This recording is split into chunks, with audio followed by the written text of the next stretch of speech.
Hello, David Zaritsky for the Bond Experience. Welcome back. I am back with Kyle. Good to see you. Welcome, man. It's been a while. Yeah, I know. It feels like forever. It does feel like forever, and yet minutes at the same time. It's the magic of movie making. Yeah, and a change of wardrobe. But enough of that.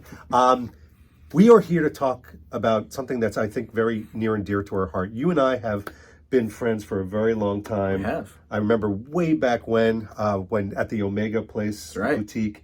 Right after Spectre came out. That's right. Did we know each other before that? Well, I knew who you were. Whatever. Whatever. But was that the first time we met? That was the first time we met face to face. And now look. Now I'm spending my birthday with this guy. It's a birthday, sleeping over, just all the wonderful things. We're going out for brunch. We are. So we thought we would talk about a subject that maybe you're very connected to, and that is the whole idea of James Bond friendships, or friendships and relationships in the world of James Bond, and how are they unique and different to maybe other relationships, not just in other genres, but just in general. Because I don't know about you, I have found that, and it's almost a cliche to say this, typically speaking, people come for James Bond. So you might go to an event like the Omega event. You might go to Gatherall. You might go to any of the hundreds over in the UK.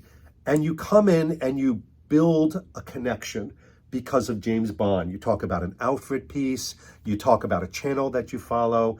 And then suddenly, much of that starts to fall away. And you realize the very thing that brought you to James Bond has a lot of other things that you have in common, like music and cartoons and jokes and Star Wars and all these other things. And then you have a bigger world of friendship. Do you find that as well? I really do. And I think one of the reasons that happens is when we all get together because of a James Bond related thing, we already all speak the same language.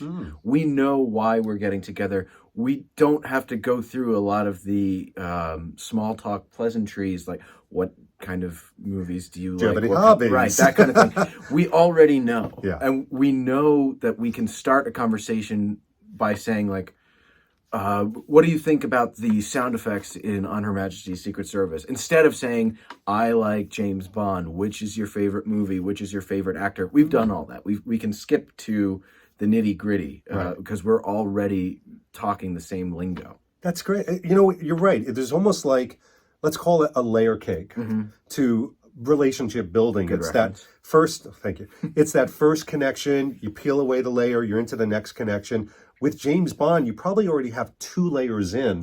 Correct. And then you're filling in more color. For example, I may run into you and go, so what corner of the James Bond world are you into? Are you into the sartorial, the literary? Are you just about the movies? Are you casual? And then you could start to understand this is where this person's, I hate to say fanaticism, but their interest, how about that? You could call it their that. passion lies.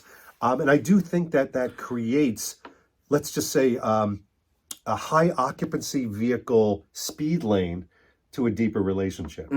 I think you're right. And part of it might be because the people who are this attracted to James Bond movies, beyond the superficial, beyond just like, oh yeah, I watch them on Christmas when they're on cable, we tend to like a lot of the same other things as well. What are some of the things? What would you say? I think a lot of, well, certainly the male fans of the James Bond worlds are into menswear, men's clothing and tailoring and things like that. I think a lot of us are into the same other films. I know there are a lot of Trekkies in the Bond community. There are a lot of Superman fans in the Bond community, a lot of Star Wars fans. We tend to like a lot of the same other movies. We tend to like a lot of the same kind of music. A lot of James Bond people are jazz fans. I think maybe there is something in that Venn diagram. There's something that James Bond shares with other pieces of media and entertainment that we all kind of like as well. I think it'd be interesting for somebody to create a James Bond Venn diagram where you have the overlapping interests and find at the core of the center. For example, one of the things, food. I was going to say that. Drink. Food and drink. Locations. Like this exoticism. But in the end, what I also find that the James Bond relationships and friends tend to gravitate to is they all have this zeal for escapism. Maybe a lot of us have high pressure jobs, or it stems from a high pressure family or relationships. But then at the end of the day, James Bond is our therapy. Right. And I think that when you're all in a let's just call it, what it is, like a therapeutic group setting, and it's like, my name is David Zaritsky. I'm a James Bond addict. Hi, David. You build almost like a trench warfare type of relationship with people. That's true. We've all been through, not a traumatic experience, but we've all been, well, maybe No Time to Die, but we've all been through the same experiences together.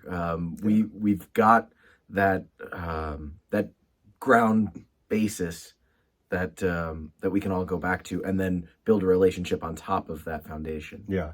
Well, when it comes to relationships, and I think building upon that and wanting to do things with friends within the community, what do you think drives the spark of people pushing forward and trying new things? Trying new things? I think that's part of the character of James Bond. Yeah. James Bond is the type of person who's not afraid of a new adventure. He's not a shy person. He's not intimidated by stepping outside of his comfort zone a little bit. And I think that might be what inspires us to do that as well. All right, so now we're going to get into the shadowy part of this conversation, potentially. We talked about all the things that pull people into the vortex of a James Bond friendship and relationship. Some of them obvious, some of them not so obvious. It gets a little bit deeper, almost philosophical. So, what are the types of things that could potentially drive a wedge? Just disconnect an individual in a James Bond relationship. Perhaps, I don't think people are going to end a friendship over liking Roger Moore more than Sean Connery. I don't think that would end too many friendships. Maybe getting into it for the wrong reasons, being dishonest, being disingenuous, being a little self-serving might drive that wedge, as opposed to getting involved in the greater James Bond world for fun and for friendship and to meet new people and to have a fun new experience or an adventure or to travel to a new place. That's the reason why I do what I do, why you do what you do. Yeah. That's why we're involved in this. It's not for any sort of, selfish reason. No, quite the opposite. It's we try to involve and engage others. I will say that one of the things that I've noticed, and happily, there's not going to be this long list of negatives, but I do want to point out any of them. So one of them is if somebody feels so philosophically opposed to whatever lean you have, and I'll give you an example what I'm talking about. There are those sometimes literary Bond, or sometimes what I call sort of the old school Bond film people who absolutely love this, but they can't reckon or they can't fathom, for example, that there would be a group of individual in loving the sartorial aspect, or focused on the brands or the marketing, or be fascinated by how Eon markets things, and that's their corner of the world. Like everybody has their hook and their niche. But for some people, it's almost like you saying, my favorite color is blue. It's the old Monty Python. And they're like, sorry, no, the answer was red. Your favorite color is red. It's like, what are you talking about? The whole idea that some people believe there isn't enough room for multiple opinions and multiple versions of a Bond fandom. James Bond fans take on all different shapes and sizes. They come from all different walks of life, different races, different genders, different creeds. And that's what makes it fun, is that divergence of opinion. And being a fan of the Fleming novels, or being a fan of only the Sean Connery films, or being lifestyle people like you and I are, one isn't better than the other. It doesn't make you more or less of a James Bond fan. We come at it from all different directions. We take some of our own personalities and put it into our particular style of fandom. And one is not superior to another. Yeah. And one other example I'll give of this, which I'm laughing, so I hope you know that I do find it funny, is my video that has the most opinions on it, contrary to mine, are of course my ranking videos. Sure. And my ranking video is replete with people going, and you call yourself a Bond fan. Give your Bond fan card up. All these different things, because again, they cannot fathom a different world where Goldfinger's not in the top 5. That drives me crazy because it's completely subjective. It's like ice cream flavors. Yeah. We all like ice cream, but I like chocolate, you like strawberry, that kind of thing. One isn't better than the other. It's completely subjective. That's why there's 31 flavors. Exactly. Oh, what are you, Baskin Robbins? I like Cookie Puss. 25, you like Fudgy the Whale. 25 Bond films, 31 flavors. We're digressing quickly.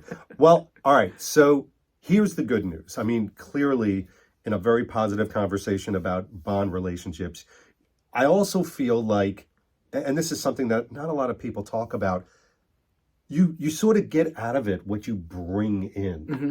You know, the whole idea of people coming with a very positive outlook or the ability to build relationships and build friendships as opposed to sort of coming in and just taking, taking information. Again, it's not a negative. It's more of sort of setting things up for people that are looking to do more events. Come with something, come with the ability of even just being open-minded that you're going to leave with some interesting relationships. I feel like you get out what you put in, and if you come to a James Bond event or join a James Bond conversation with an opinion, you'll get more out of it. Absolutely. Because you'll start that conversation. You can have that discussion when you have an opinion and share it with somebody else. Exactly. It's a fun conversation to have. It is fun. Well, it's also fun to do it with a friend like Kyle. Aw. Kyle, thanks for doing this. Thank you, my friend. Nice little quick hit, but important. All right. In the meantime, this is your friend, David Zaritsky on the Bond Experience. We'll see you all real soon. Take care. Thanks for watching this episode. If you want to be up on the latest from the Bond Experience, just click on this subscribe and subscribe to our channel. You're going to get all the latest and greatest information, plus some exclusive content. And by the way, speaking of content, here's something especially for you, just because we know you. Talk to you soon.